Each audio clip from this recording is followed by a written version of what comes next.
All right, everybody, welcome back to Culz Interviews, episode 41.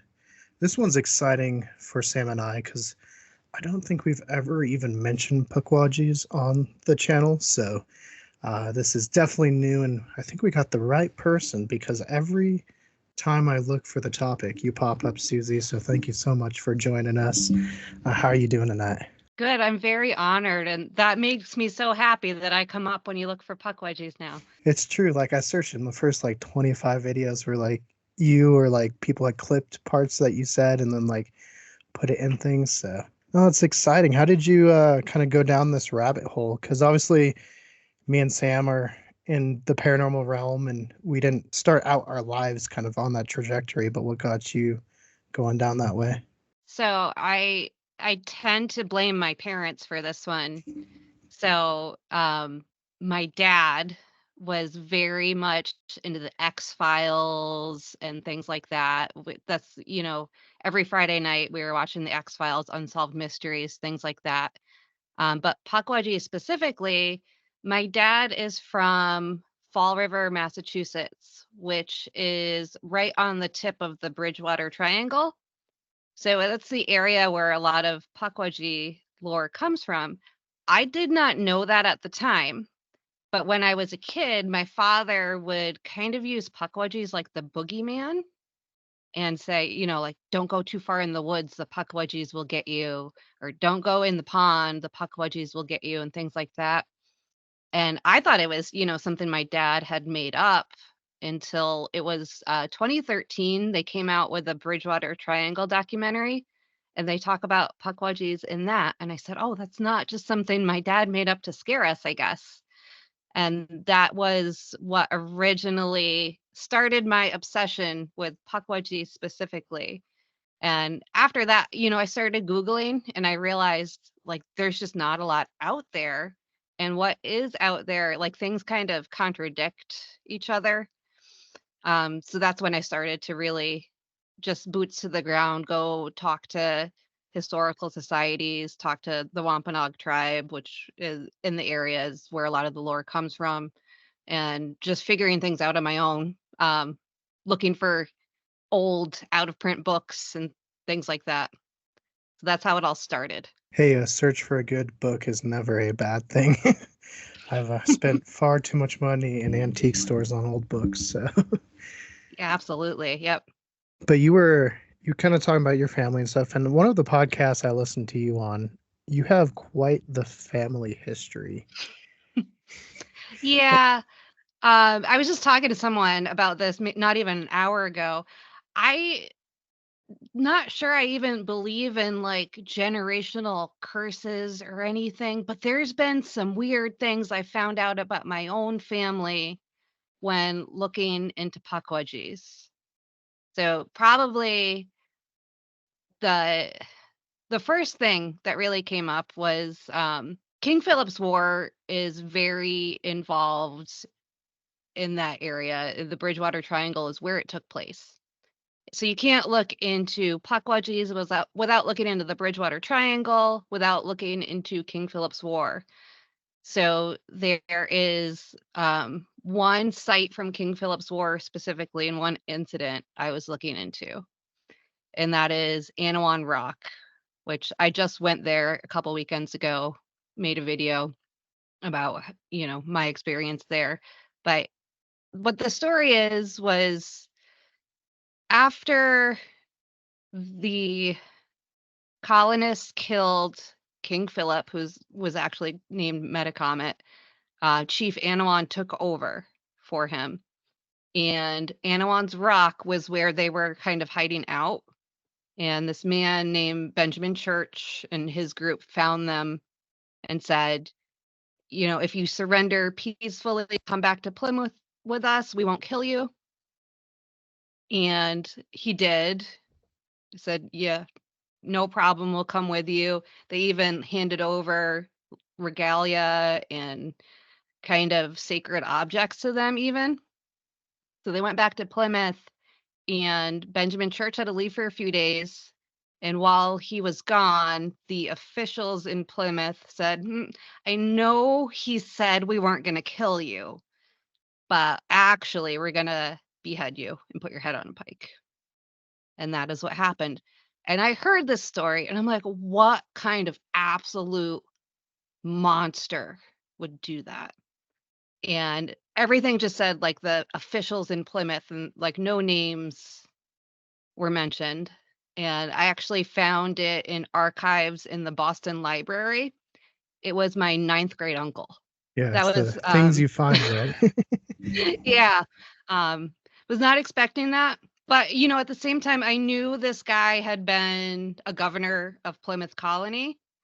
And if I had really thought about it, like of course he did horrible things. Like, colonists at that time, it makes sense. But you just don't think about that stuff. You just grow up being told, "Oh yeah, your ninth grade uncle was the last governor of Plymouth Colony, and isn't it great to be a descendant?" And then you find out like the real history behind it, and it's always much darker than you're told.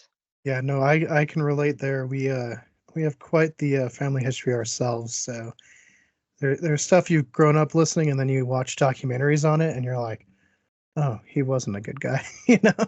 So yeah, it's interesting, but yeah, let's get to Pukwudgies, and perhaps for viewers, especially like I said, I don't think we've even mentioned them on the channel before. So do you want to kind of give a brief description of what they are for anyone listening or watching? So, physical description, they're generally about 2 to 3 feet tall. And the some of the traits kind of vary by region, but my main focus is where I am, which is New England and the Bridgewater Triangle area specifically. Here, they're said to have smooth gray skin. They kind of have like a lot of the times it's described as a chipmunk like face, but big pointy ears, big pot bellies, and they have quills like a porcupine on their head and their back. In the Indiana region, the ones out there are described a little bit differently. They're much more human looking, same, general size, and they have blonde hair that they wear basically in a bowl cut. And you could just see like the pointy ears sticking out of the bowl cut. And those are known to wear clothing and especially blue clothing they seem to like. So they're a little bit more stylish there. And in this area, every culture and region kind of has little people lore they're always like mischievous. But here the lore around them is that they're dangerous, which you don't get in other areas. So some of the stories here are they will lure you into the woods and you'll never be seen again. They will lure you off of a cliff and they do things like start fires and cause confusion and things like that. A lot of that's based off an account from 1934 by a man named Red Shell, and it was published in a book called The Narrow Land by Elizabeth Reynard. He was taking a story and kind of changed it to use it as an analogy for Europeans. So when he was talking about Pukwudgies, he actually meant Europeans, you just couldn't speak freely at that time.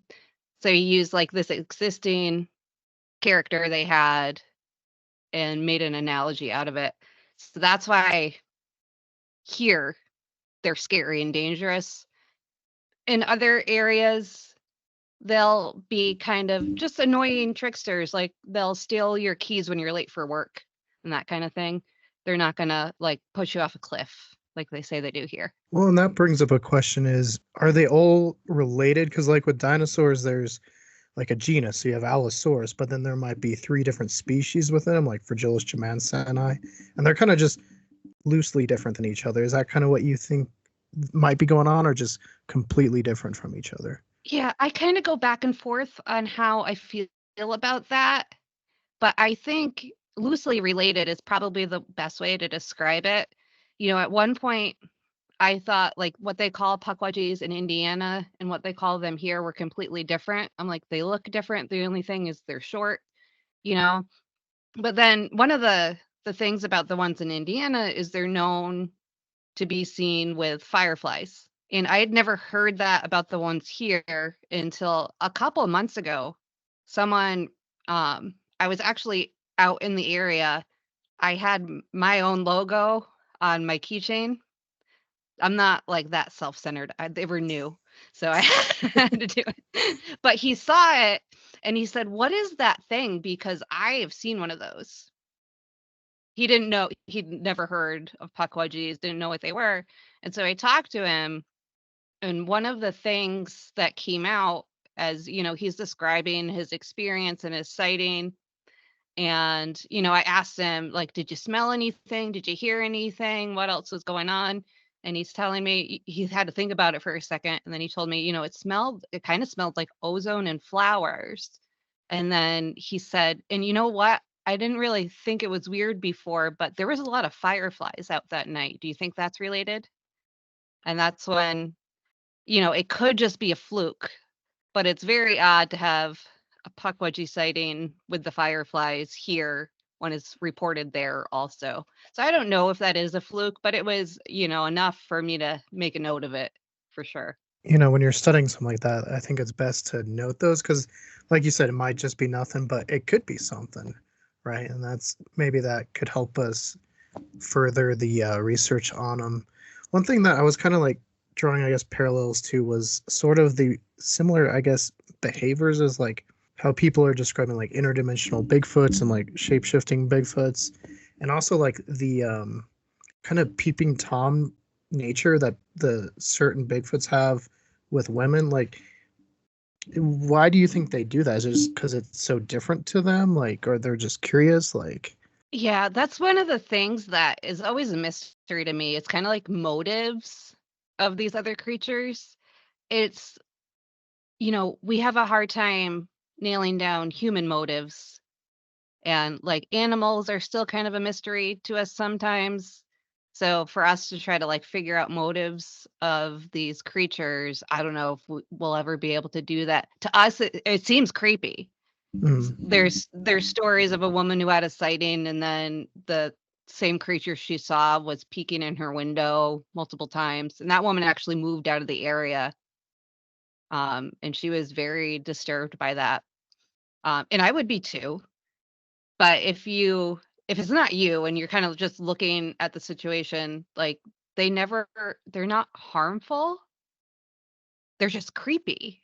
Like they don't have personal boundaries. They don't look at it like we do.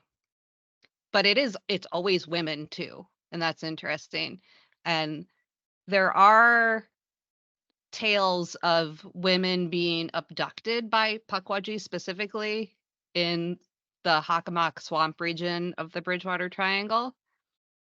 And, it's never, of course, you can't, I don't know how you would know someone got abducted by a puckwudgie. They're very old stories. It's never a first hand story because if you got abducted, you wouldn't be able to give your story. But it is strange that there, these old like tribal legends, and then today, like we have recent sightings where it's then seen peeking in windows. right. Well, and then it's like, why are they abducting people? But like you said, it's not all of them, right? It's just like specific parts that are different Pukwudgie maybe clans that are doing that. Yeah, you don't hear that much in the Midwest. There's a lot of similarities with like Fey lore, though, and there's speculation of like a changeling type scenario with puckwudgies. They might be the same thing as the Fey. That could come from the same place originally. There's also stories. Actually, I've heard stories in the Great Lakes region where they're known to steal children, but they're only taking them from bad parents. So I don't know if you want to consider that evil or not, but there is lore about them stealing children too. And, it's very similar to the Fae stories in Europe, that kind of thing. What they would want with a kid, I don't know. But it's interesting that it's specifically that they steal children from bad parents. Yeah, kind of being like a little vigilantes there, helping people get out of bad situations. And well, And you talked about like quills and like porcupine like appearance at times, like shape shifting into that. Why do you think they do that? Is it to help kind of deter things getting close? And also, say people might be hiking and then there's an unusual amount of porcupines in an area. Could that mean there's a pukwudgie near? Yeah, I mean, pukwudgies are native to this, or not pukwudgies. Porcupines are native to this area. They might be, there's things like how, UFO sightings have evolved over the years. You used to get the airships, and then it was flying saucers, and then you had the cigar-shaped ones, and it's almost like some kind of phenomena evolve or change to look like what we expect it to or want it to. So in this area, we have native porcupines. I've run across them in the woods before. So it might just kind of be trying to blend in a bit. There's also like some weird cultural significance with porcupines. Pukwudgie is actually an Ojibwa word, and um, they have some beliefs around porcupines specifically. There's some stories that like they won't eat porcupine meat, and they associate it with wendigos actually. They're both Algonquin tribes too. So I'm not sure like how much was passed from one tribe to the other. The name definitely was.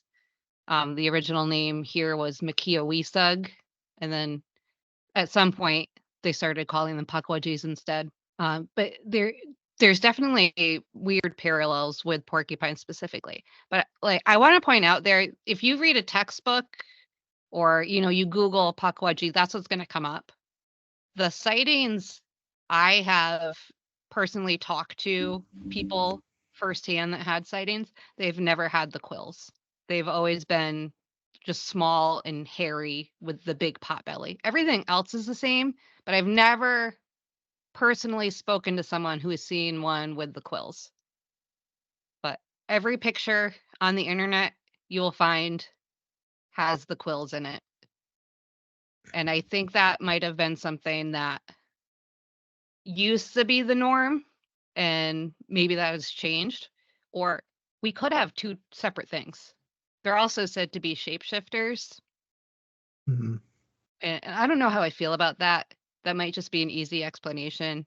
Maybe it's, you know, easier to admit to yourself that it's, the same thing but changing than it is to admit like we have multiple weird little creatures out in the woods.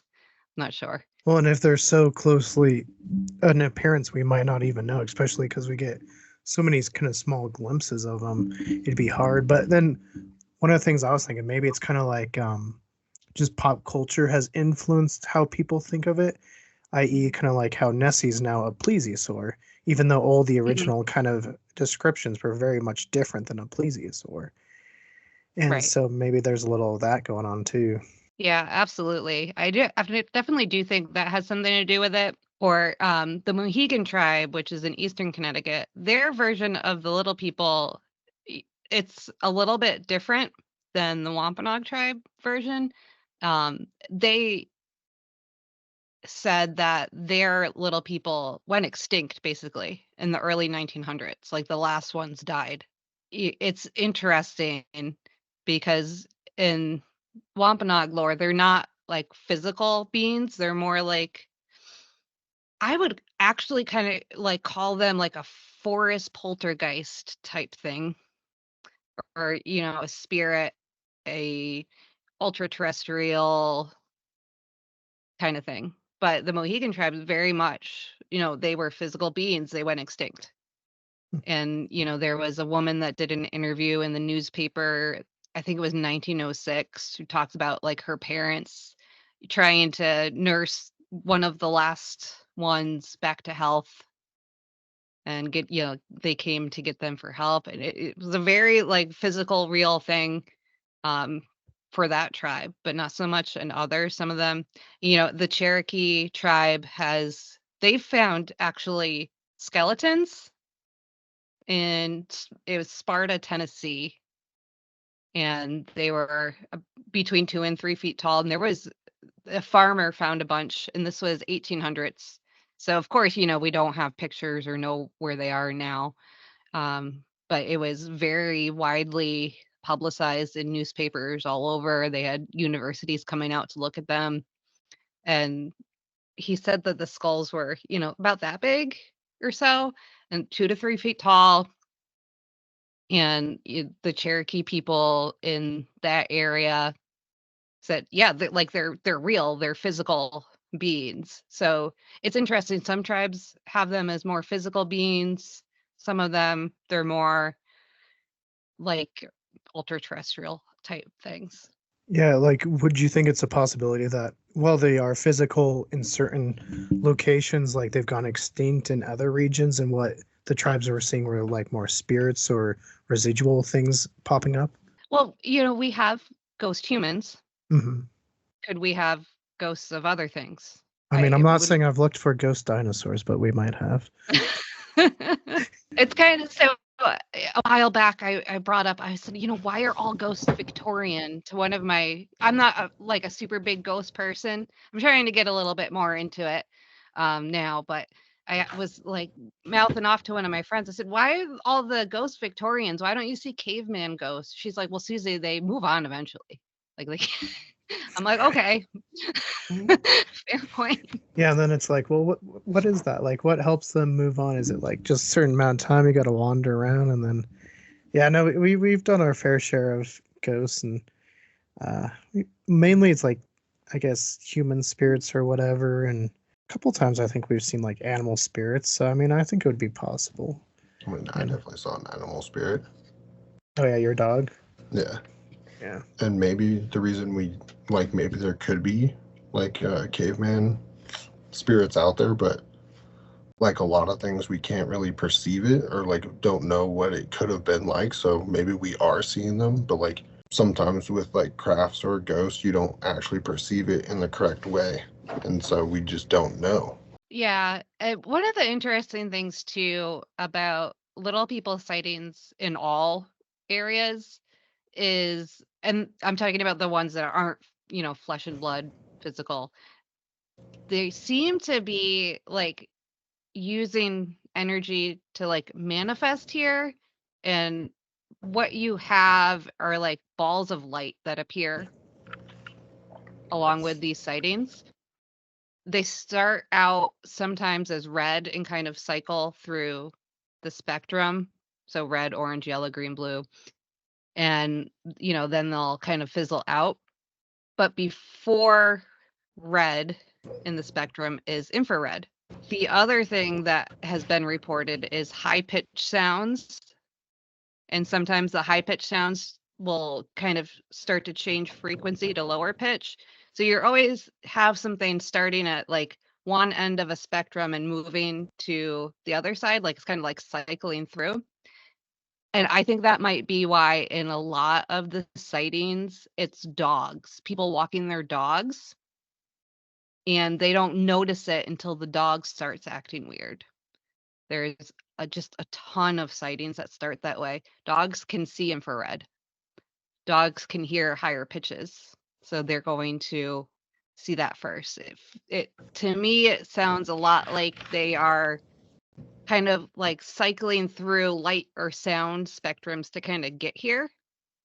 And whether they're doing that on purpose or not, I don't know. And the reason I say that is because a lot of the times the people reporting the sighting say that the Pukwudgie kind of looked surprised to see them. So it doesn't seem purposeful that they're being seen. Have you ever heard of the Loveland Frogman? Oh, yes. Do you think that's related to Pukwudgies at all, or is it like a different thing or not real? Like, what are your thoughts there? The fact that it's in the Ohio River Valley makes me wonder. Pukwudgies aren't the only thing spotted in the Bridgewater Triangle. And the other regions that they're spotted in have a lot of other weird sightings too. And I don't know why some areas are just weird, but there are definitely some areas that are just weird. And I think the Ohio River Valley is something like the Bridgewater Triangle. John Keel would call them window areas. I always called them thin spots because they just seem like they're places that things are easily able to manifest or kind of come through. And one thing both of those areas have in common is they are burial grounds. So in Ohio, you have burial mounds, and in the Bridgewater Triangle, you have Hockomock Swamp, which actually means the place where the spirits dwell. And they have pulled bones out that they said were, over 8,000 years old. That's how long it was used as a burial site. And I think that if you were from a culture that was more kind of connected to the land, you might want to bury your dead in a place where it's, I'll say, to use the cheesy term, the veil is thinner. It might be easier to communicate with them there or for them to pass back and forth.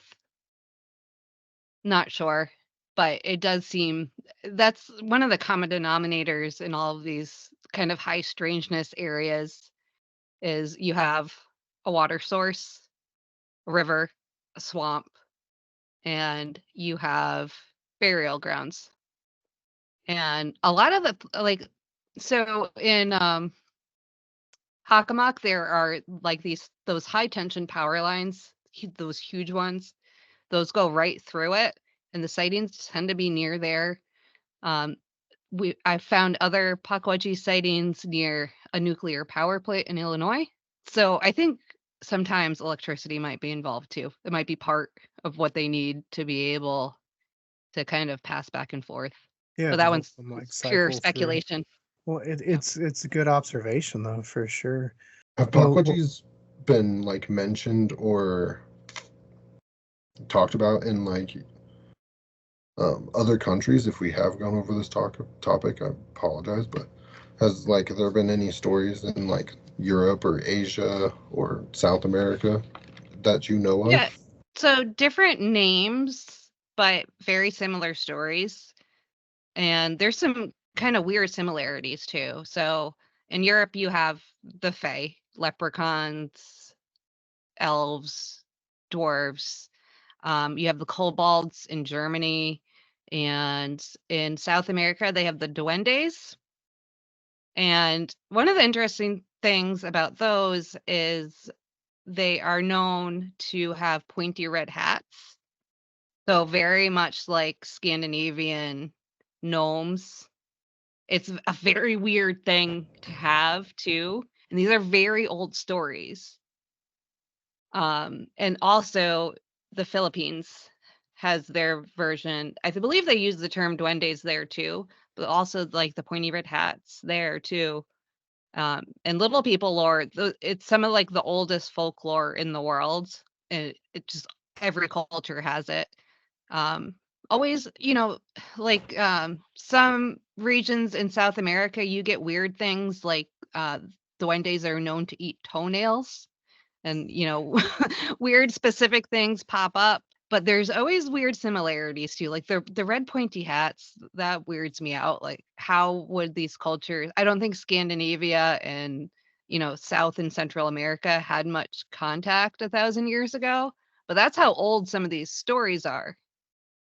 So it's weird, little people, pointy red hats. Like, what are the chances of that developing simultaneously in different places? And I was thinking too with that, because I know you've talked about obviously the mountain ranges, because at one point, obviously, there was Pangea about 230 million years ago. But North America and Europe, Asia were still formed as Laurasia between 30 and 66 million years ago. So there's still a lot of the same rock formations, mountain formations. And how does that play into these sightings? Yeah, so the Appalachians were the same mountain range as the Scottish Highlands and also the mountain range in Greenland.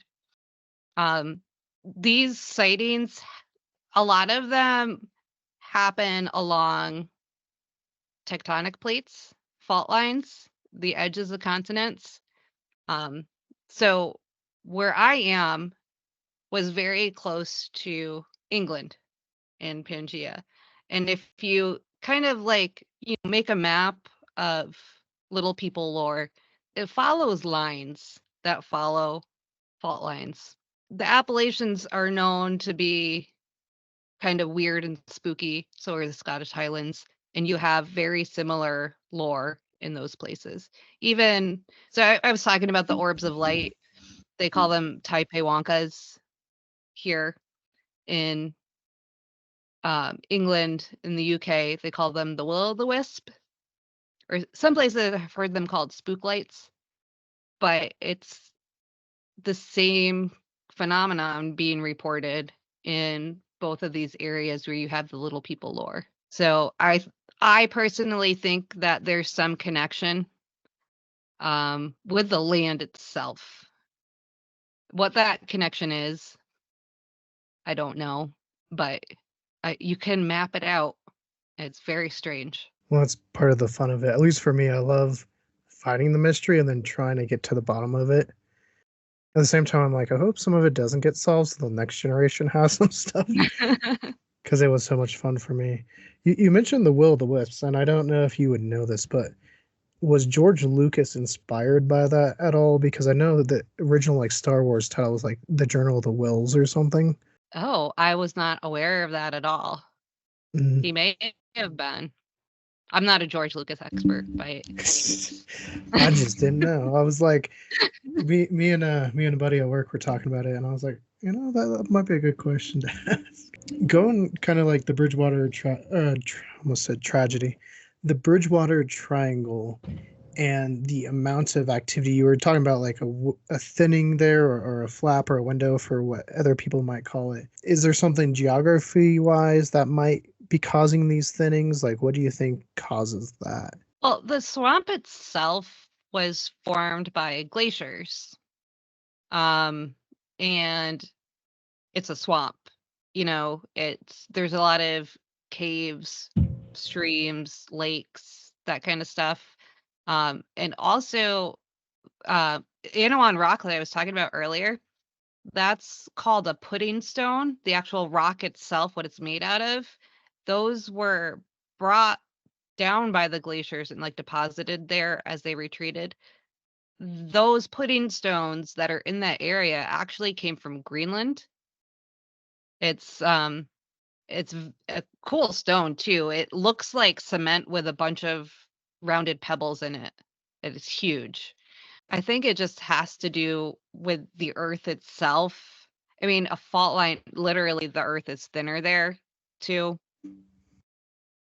But they like, whether they're physical beings or something else, they all seem to need water. They always, you have these things along rivers and lakes all the time. I'm sure in the desert they have things too. But it's a little bit different phenomenon than you have here. You don't have skinwalkers here, and things like that, but you don't have, pukwudgies out in the desert either. Just like, certain snakes will be in the desert, certain snakes will be in the rainforest. I don't know. I think it's a very natural thing that we just don't understand yet. Our science hasn't gotten there. Right.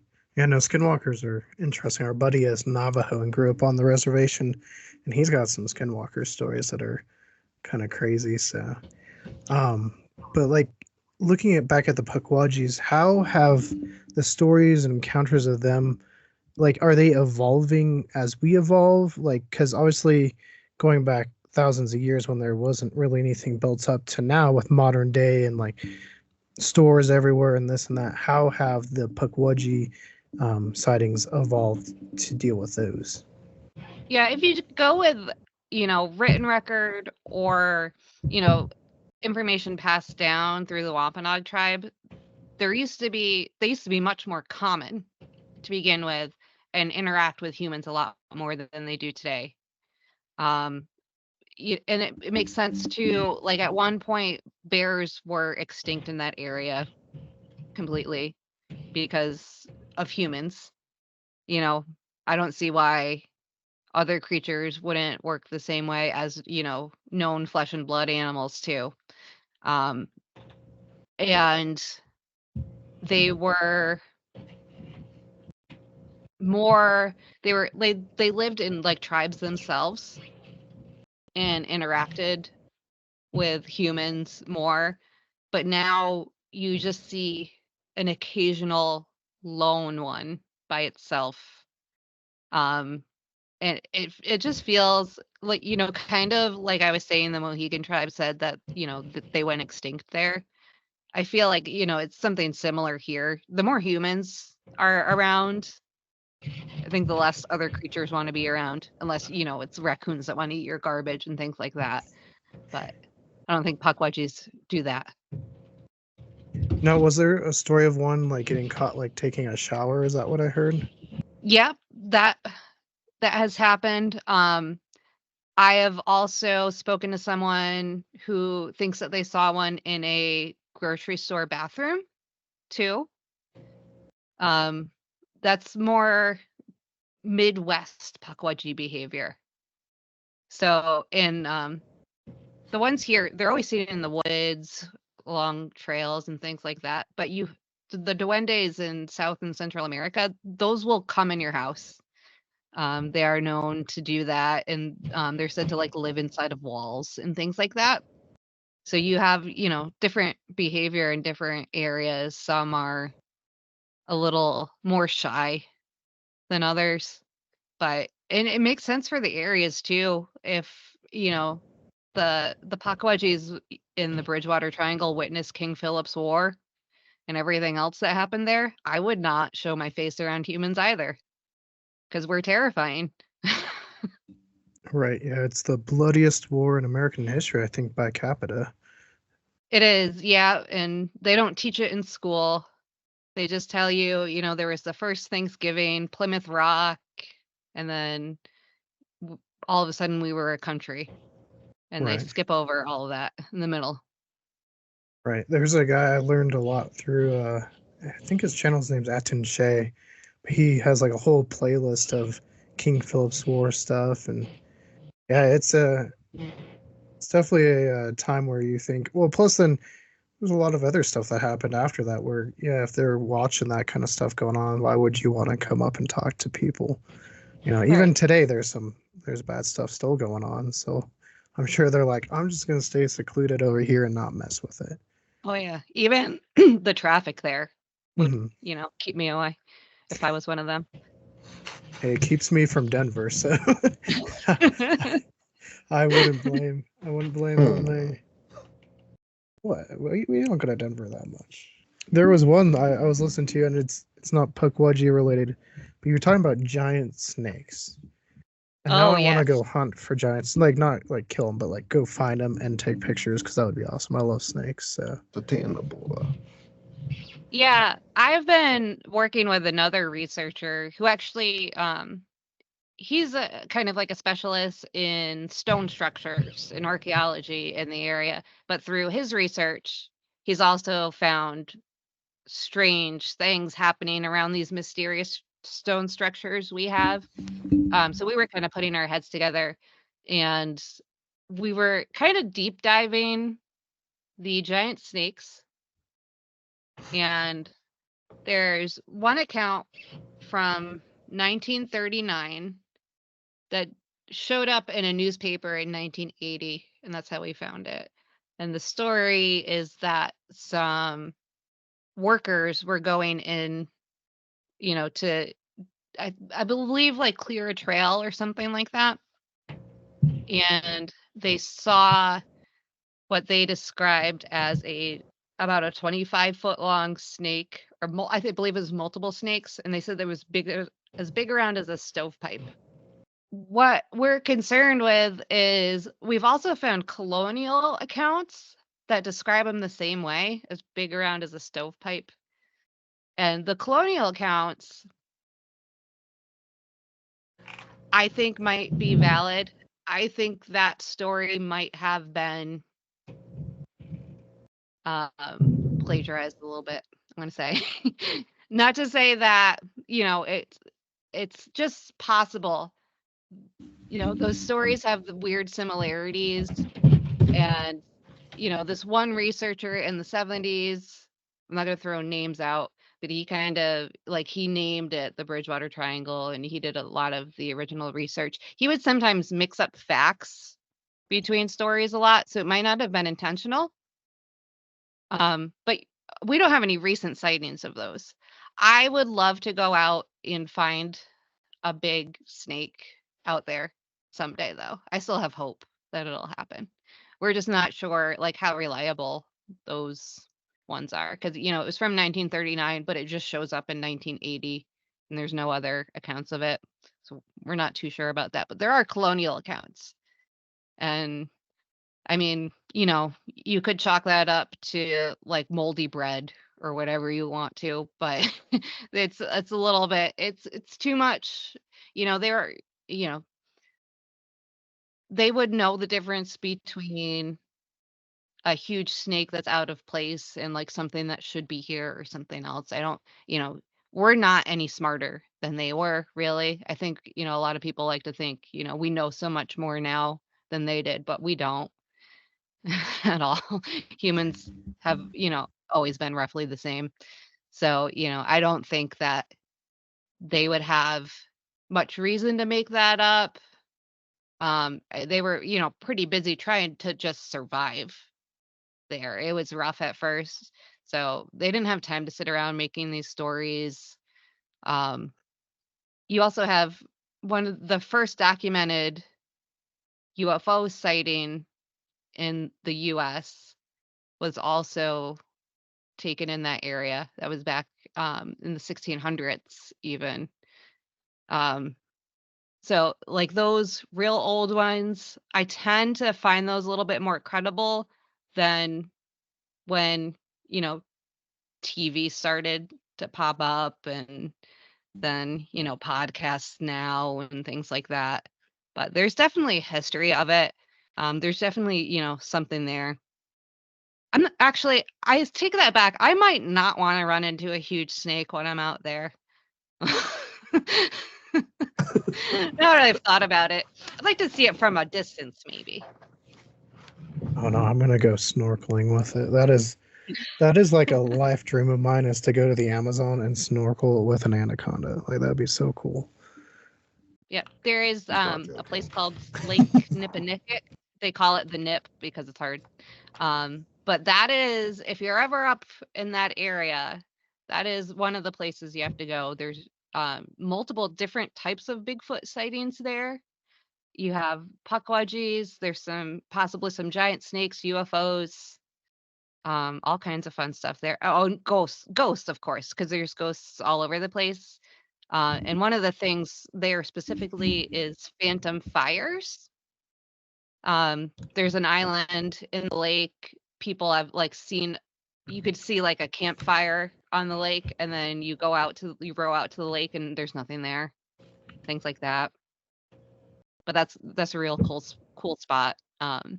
Another one, actually, this is one I don't like, and I'm not a sensitive person at all. I have never had a paranormal encounter myself, but I don't like this place, and I don't get those kind of feelings. So for me to say that is out of the norm, but it's Freetown State Forest, and that's where Assinet Ledge is. And the stories there are that, people go and feel compelled to jump all of a sudden. And you can see there are documented cases of people jumping there in the recent history, and quite a few of them. And there's pukwudgie sightings there also. And there is a kind of like a woman in white type story. The backstory for it is, it doesn't make much sense. They said she was a Native American princess, but that ledge wasn't a ledge when the Wampanoag tribe lived there. It wasn't a ledge until they turned it into a quarry. So there wasn't a Native American princess who jumped off of that, and so we've kind of debunked that. But that's the story behind it. But it's a creepy place, though. I personally get angry when I go there. And I'm a redhead, so that's not weird. But normally, the woods is the one place I don't get angry. So that's the weird part for me. But there's also been a lot of murders there and weird ones too. Um, I believe it was late 70s, early 80s. So it was like peak satanic panic. There was ritual satanic cult murders there and pretty nasty ones too. It was this guy who was like a drug dealer and a pimp, but he was doing these rituals and sacrificing people in the woods out there too. He went to prison. You know, that's a real thing you can look up. But they've also found these weird, like, bunkers in the woods. Like somebody dug out the ground and kind of made like lean-tos, and they found just creepy things like a chair and like children's clothes and like weird things written on the walls. It's just a very like gross, bad feeling place. It's the best I can describe it.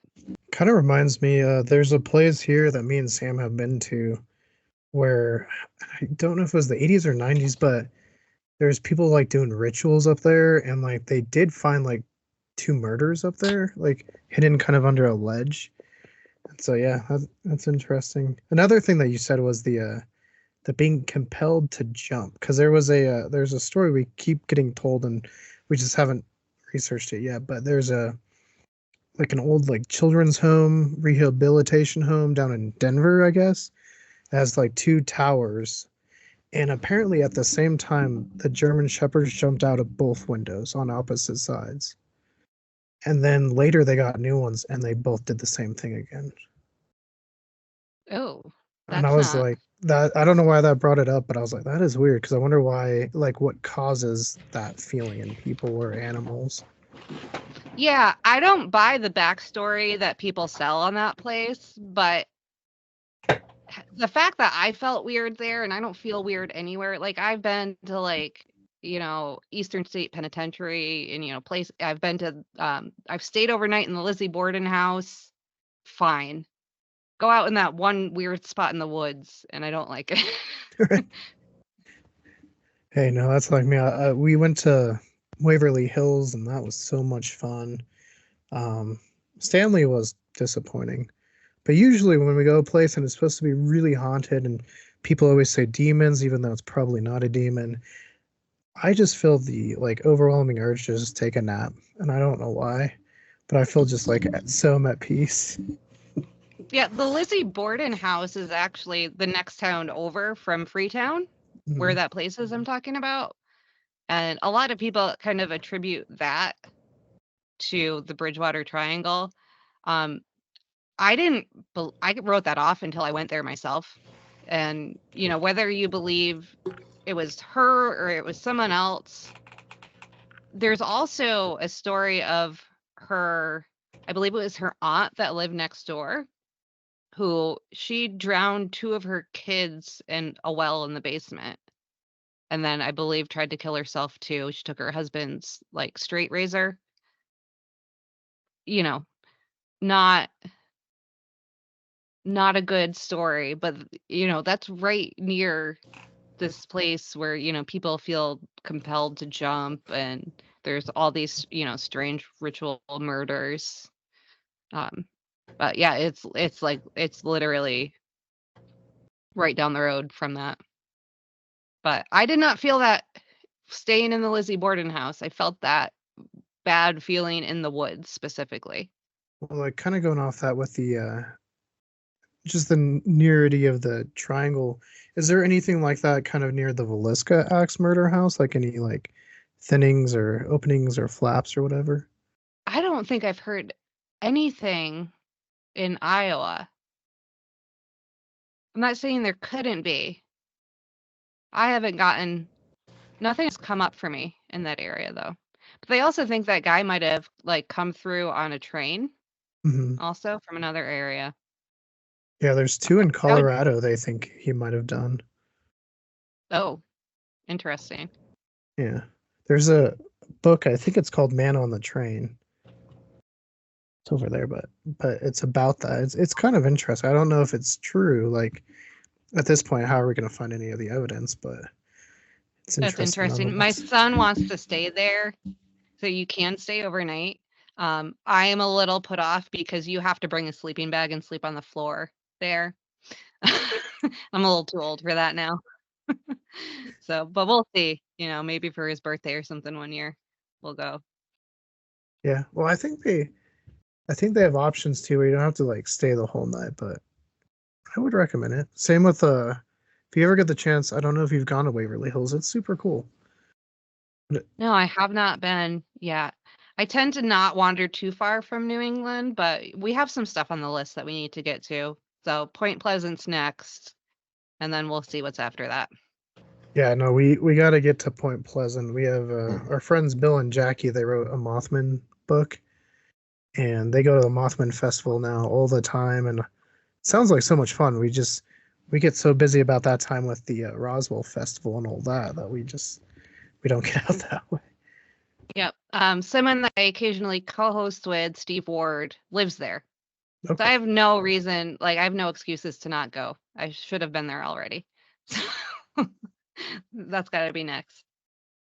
Yeah, for sure. It sounds like a great place, and Mothman's another one that's kind of seen up in that northern area. But I know when you've talked about it too, you've talked about the possibility of it being like the Thunderbird, perhaps that people are actually seeing, and just kind of attributing the Mothman because that's what's well known today.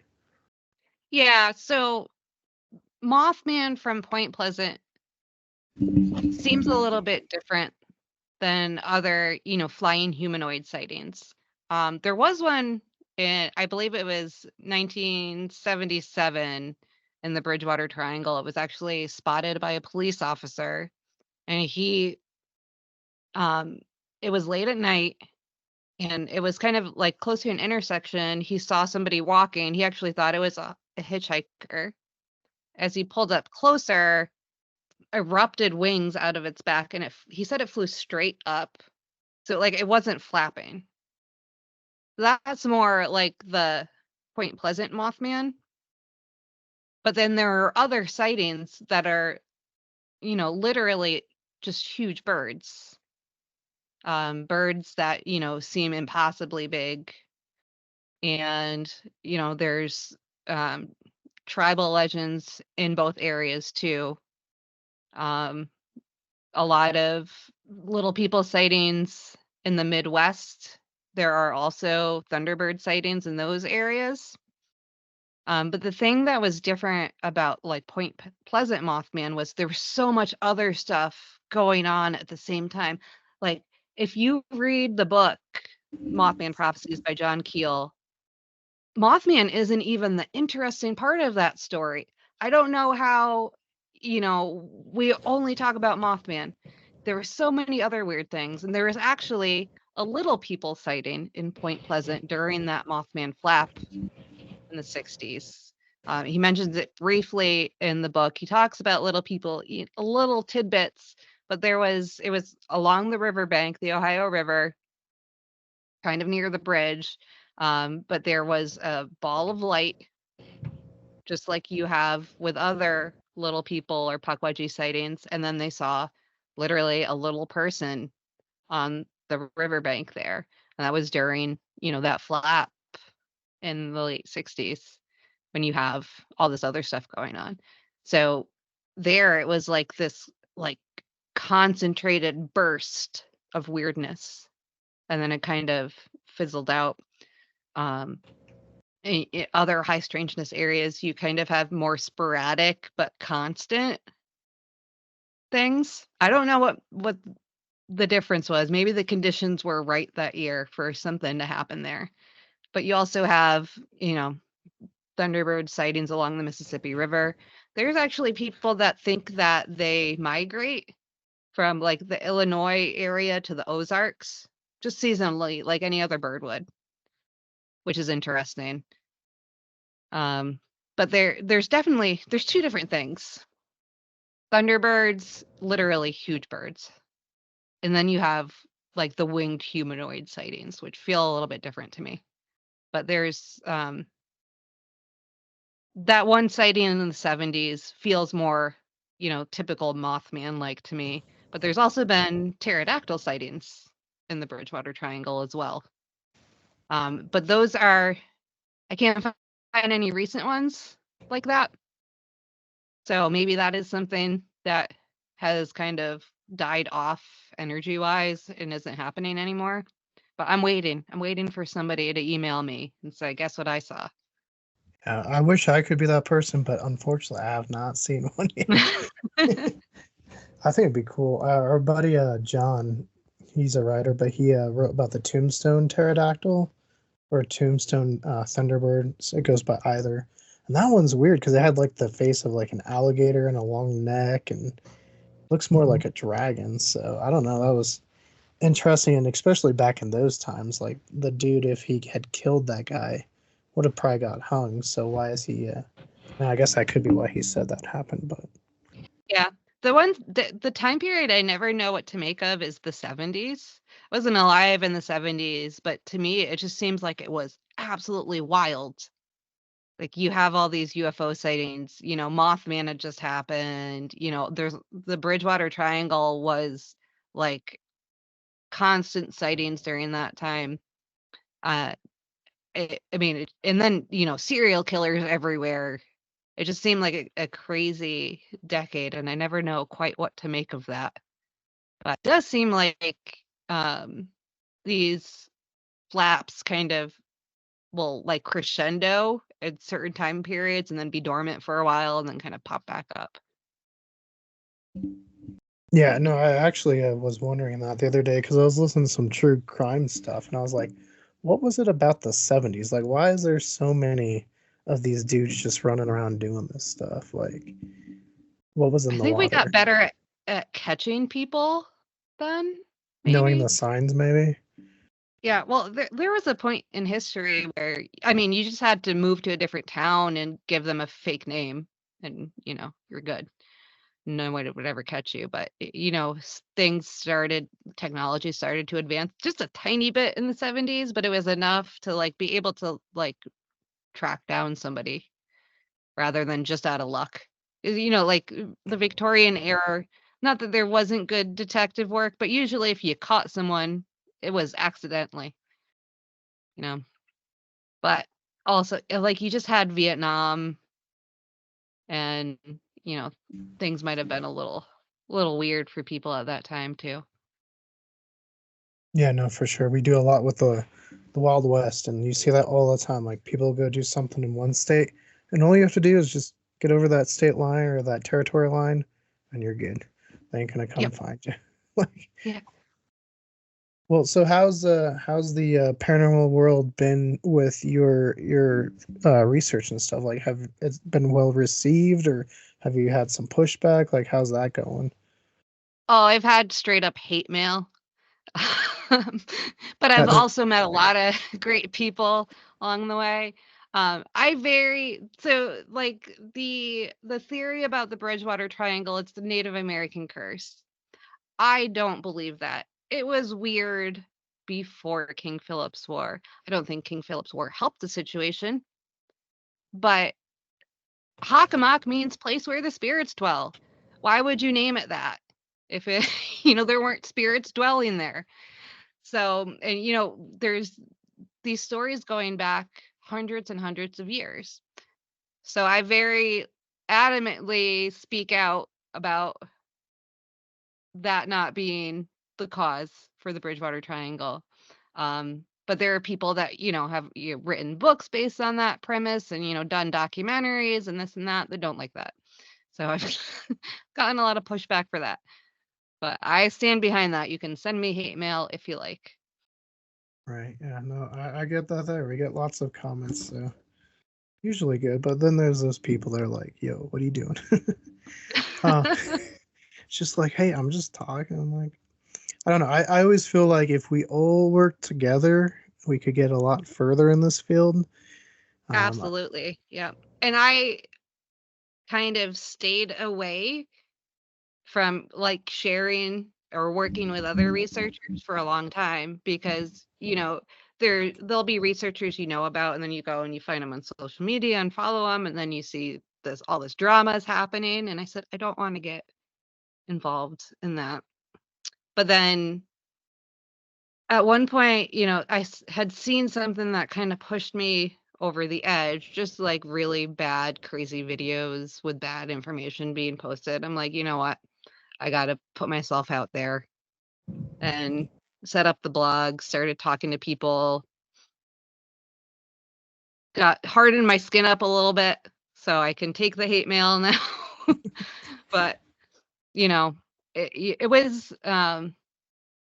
it's disheartening to me when, just because you have a different opinion, you and I can have a different opinion. That's fine. We don't have to agree on everything. But, people don't always look at it that way. It gets political almost.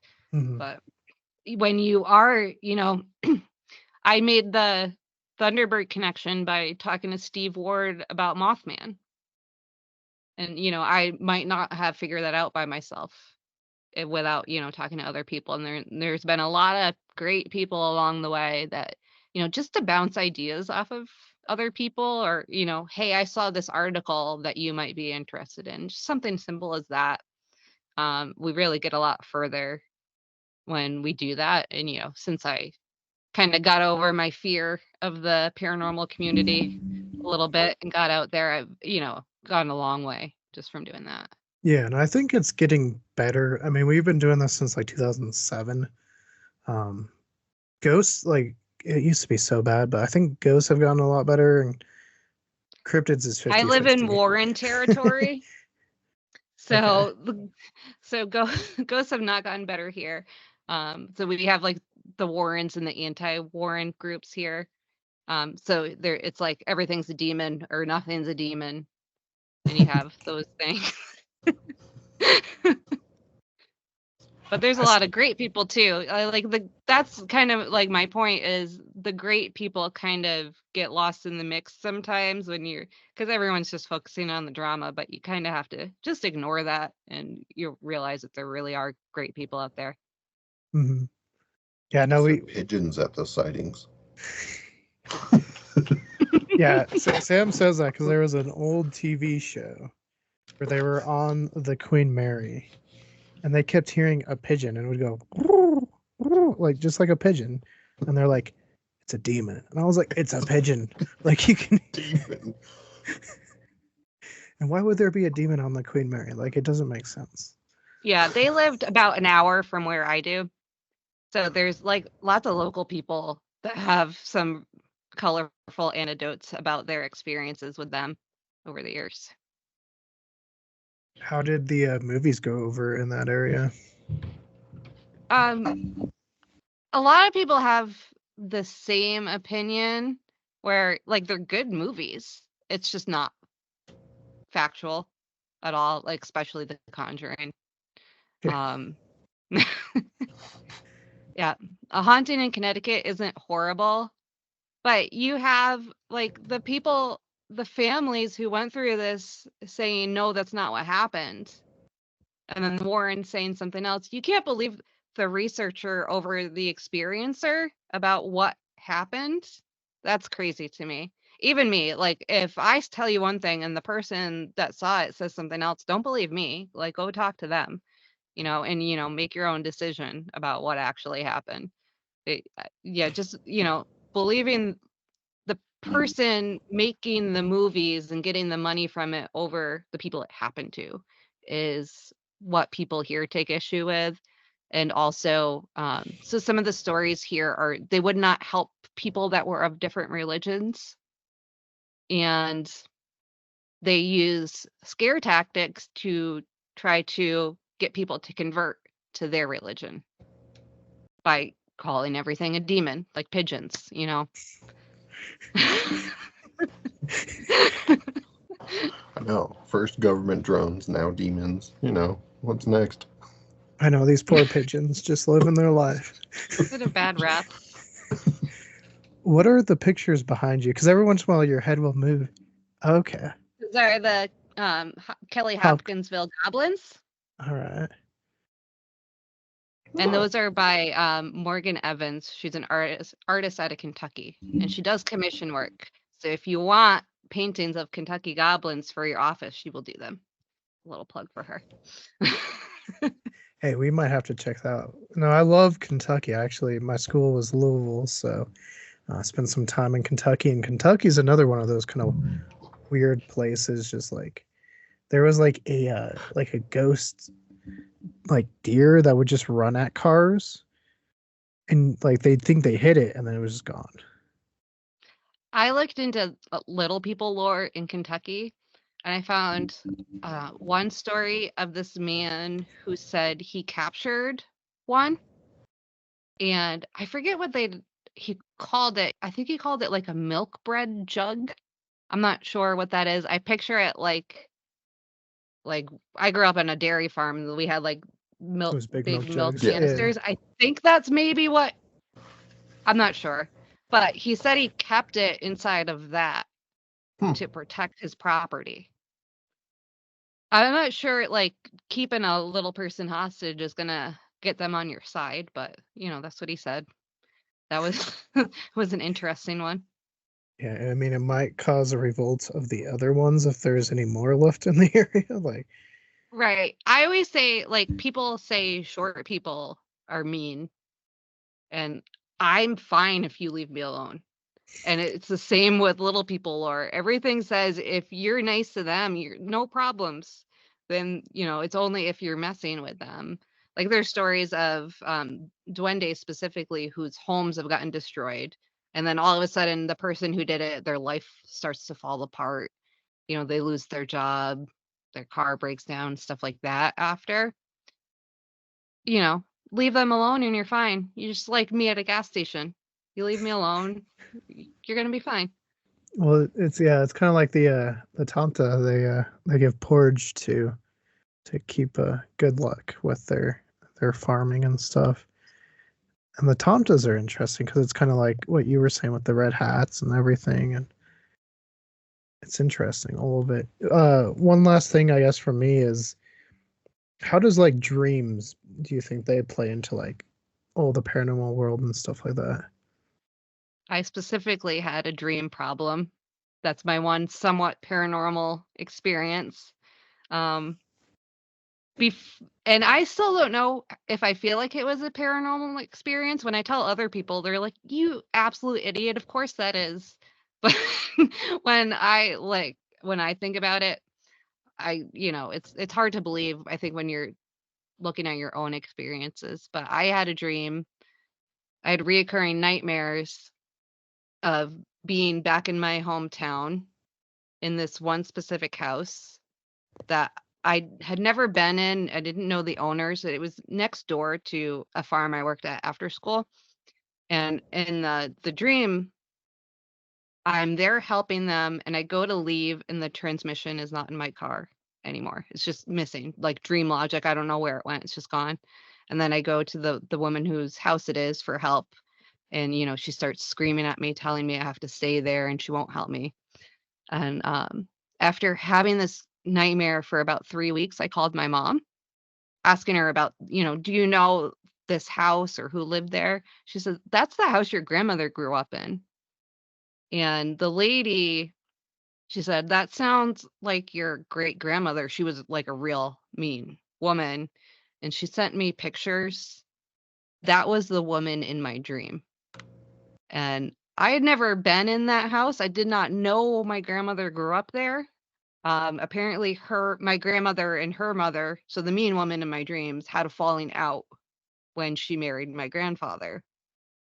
And, that was in the late 20s. So, by the time I was born, she was already dead. They never talked about her. And I still don't know why I was having those dreams or what they meant. But someone had suggested to me to get them to stop, I should say, like, talk to her, right? So I did that. And then I was walking across the room. I had a TV on my dresser. TV flew off my dresser. towards me. And I had like a runner underneath it, and that stayed where it was. My cats were accounted for. I can't explain it, but I mean, it feels like my great grandmother's ghost threw a TV at me because she's mad. I just don't know why she's mad. But whenever I start to have these nightmares, like they kind of come and go, stuff will go missing around my home too, and then reappear. So when I say it out loud like that, it sounds like, yeah, definitely that's paranormal. But for some reason I have like a mental block. I won't admit it to myself somehow. Right.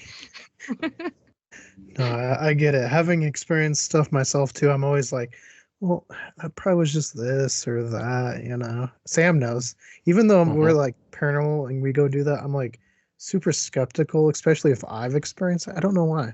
Right, because if someone else told me my story, Mhm. I'd believe them. But I don't believe when it's happening to me. Right. It's kind of how it goes. Yeah. I don't know. I think it's just like we're always harder on ourselves than we are on other people. And so maybe that goes into it. But no, sure. this has been great, Susie. Thank you again for joining us, and we'll definitely have to do this again if you're up for it. And we'd love to talk more about it. And for anyone listening, watching, if they want to learn more about you and learn more about Pukwudgies and all that, where can they find that information? So my blog is pukwudgies.blogspot.com. I have a very new YouTube channel also under the Pukwudgie Whisperer. And I also, this Sunday is our first live stream of the Paranormal Book Club. We're doing the Mothman Prophecies by John Keel. That's on YouTube. There's a Facebook group for it, so you can vote on the book we're going to read. That's Paranormal Book Club on Facebook and Paranormal Book Club on YouTube for the live stream and live chat after you read the book. And that's with Steve Ward and Andy Mercer from High Strangeness Factor. So that will be coming this Sunday, which will be May 12th. But there will be a new book next month, so join the Facebook group so you can vote on that book and read it before the next one comes out. Awesome. Yeah. No, I might have to join that too. I love reading, so that'd be a good time. And like I said, thank you again for joining us. This has been fun, and I've enjoyed listening to it and doing more research on Pukwudgies to talk to you about it, because it's not something that comes up a lot. So yeah, they're kind of often forgotten about, it seems like, or overlooked. So it is nice to maybe if we start talking about them more, they'll start popping up more often, is my hope. So Sam and I want to say thank you to Susie for joining us and discussing Pukwudgies amongst a host of other topics tonight. And make sure you guys go to the description below and check out all the links to keep up to date with Susie and her research, as well as that Paranormal Book Club, because I think I'll be on that as well. And hey, at least you guys will get some fun paranormal book topics. So until next time, guys, make sure to click that link to your left for more Culz interviews, including our one with Ian, formerly of the Roswell Invaders. Click that link to your right for more about us here at Culz Paranormal. And don't forget to hit that like and give us a subscribe. And let us know, was this your first time hearing about Pukwudgies? Tell us in the comments below.